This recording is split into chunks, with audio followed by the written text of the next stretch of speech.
So I did receive a free copy of Wanted Dead from SOLEIL and 110 Industries, but this will not stop my review from being 100% transparent and honest.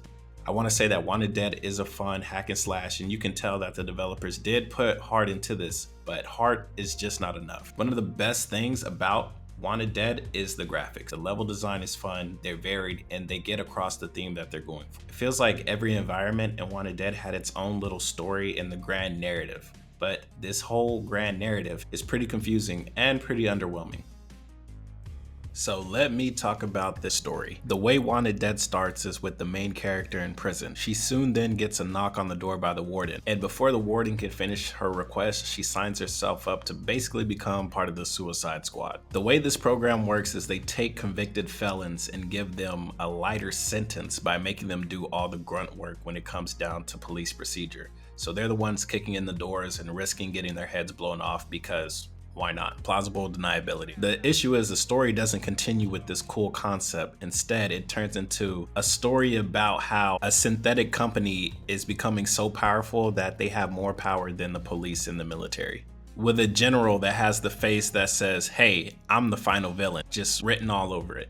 It turns into an absolute mess on who's doing this and why, without giving you a real explanation on why you should really care. You just get this one scene about how Dower, the synthetic company, wants to take down the Suicide Squad because they got in the way of one of their missions. Cap, standard police procedure?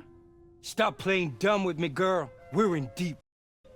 Dower Synthetics is about to pull the plug. They want to take you down, and the rest of the team. I guess it's supposed to be like a cover-up story. The police are trying to get to the bottom of this, and if the police find some damning evidence, then they'll go to jail, which I don't see happening since, like it's already been established, the people want the synthetic company to be in charge, and they're doing paperwork to get it done by the following week.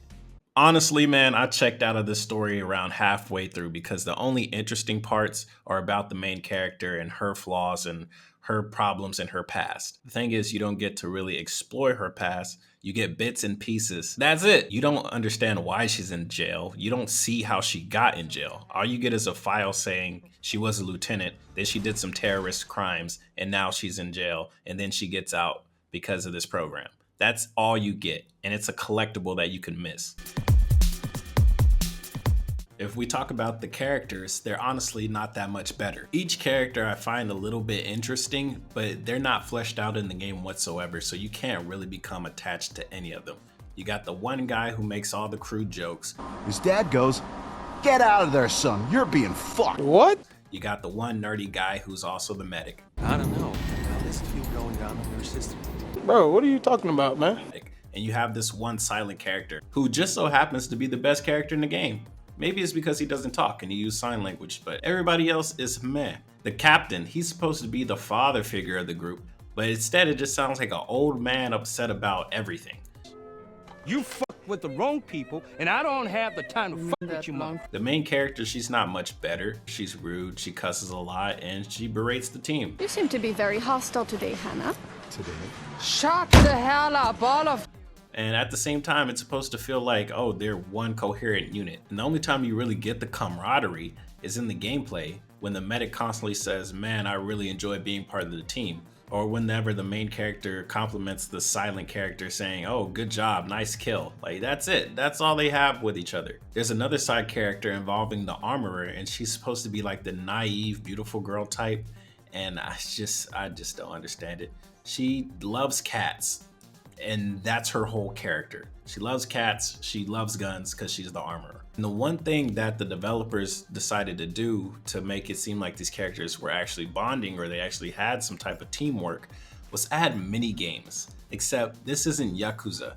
The mini games aren't on the side, you don't go find them. Most of the mini games happen in the middle of the story. So you're trying to figure out what's going on. The characters fight and they're like, "Oh, we should be friends." So they have some type of noodle eating contest. Or they have karaoke, or you go to the arcade right before a big mission and your teammates like, "Here, you want to play?" It's very weird. I don't understand why you would add mini games in the main story. On the side, sure, but the main story it just threw me out of the loop. Overall, the characters are whatever, especially the main villain that you could tell is the main villain as soon as he's on screen. Like, look at him. But let's be honest, you're not here for the story. What you're here for is the gameplay. And boy, do I have a lot to talk about when it comes to the gameplay. It's that bang, bang, shoot 'em up. Bang, bang, shoot 'em up. What they did to them, they couldn't do to us. 'Cause we bang, bang, shoot 'em up. Check out this footage. This is the first mission of the game. This is me before I played the game, and then this is me in New Game Plus. You can tell the difference. You notice that the game rewards aggression. If your health's going down, you wound the enemy and then do a glory kill, and then you get your health back. It's a simple risk and reward factor. You don't get any benefit from shooting enemies from long range with your rifle. You only do that if you're really low on health. That's the only time you use this tactically wise playstyle. I will say the swordplay is pretty good. The combos look great, the glory kills are amazing. There's just not much variety. When you play the tutorial, those are the combos you get. Now you do get ability points later on in the game, which gives you an extra hit for your combos, but that's it. There's no mix and matching. There's no different stances. None of that. It's really straightforward. I see it as whatever, other people will see it as lazy. The game rewards you going up close and personal and killing enemies. There's no variety of the playstyle.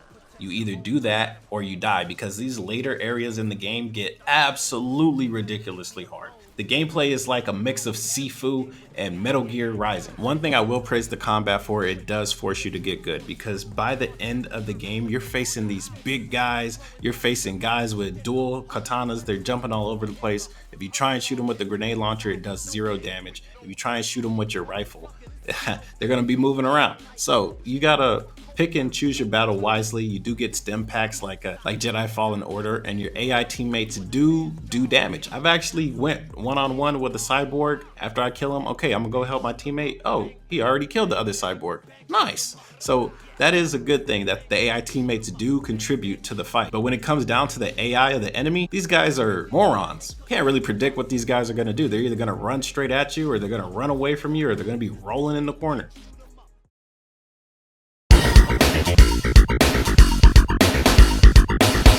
A lot of this game really feels like 1 step forward and 2 steps back. The only thing that was keeping me going personally was the excitement of, hey, I might just get a new attachment. It might boost my damage or my knockback. The RPG style of play is all gone by the time you get to the final level. So then what's left? This crazy story that doesn't really go anywhere. Is this really a cyberpunk game? The only thing that reminds me that it's in the future is my character has a robotic arm. That's literally it. You look around, everybody's normal. You don't see any robotic legs, no robotic arms, no Deus Ex, no super soldiers.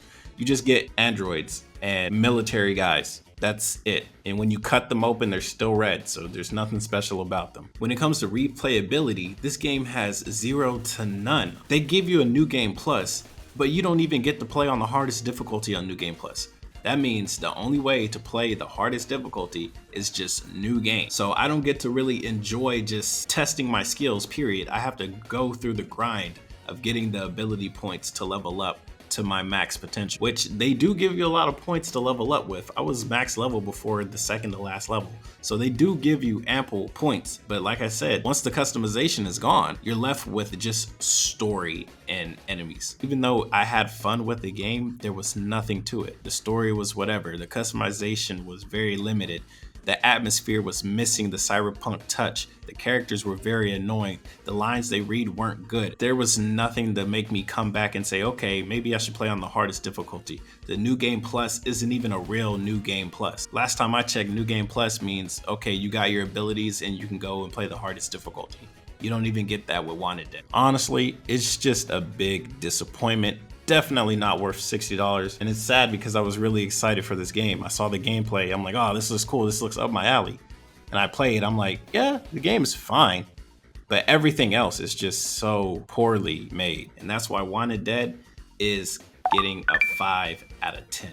Now, hopefully the developers aren't too upset with the score, because personally, I am excited for Wanted Dead 2, just due to the fact that I want to learn more about Hannah and her past, and you know, the stuff. I know, I don't want to spoil it, but I want to know some stuff about her that she might not even know about herself. It's definitely sequel potential, but this game just ain't it. Hope you guys enjoyed. Comment, rate, subscribe. This is Mystery with Gamer Solo Playground, and I'll see you guys next time.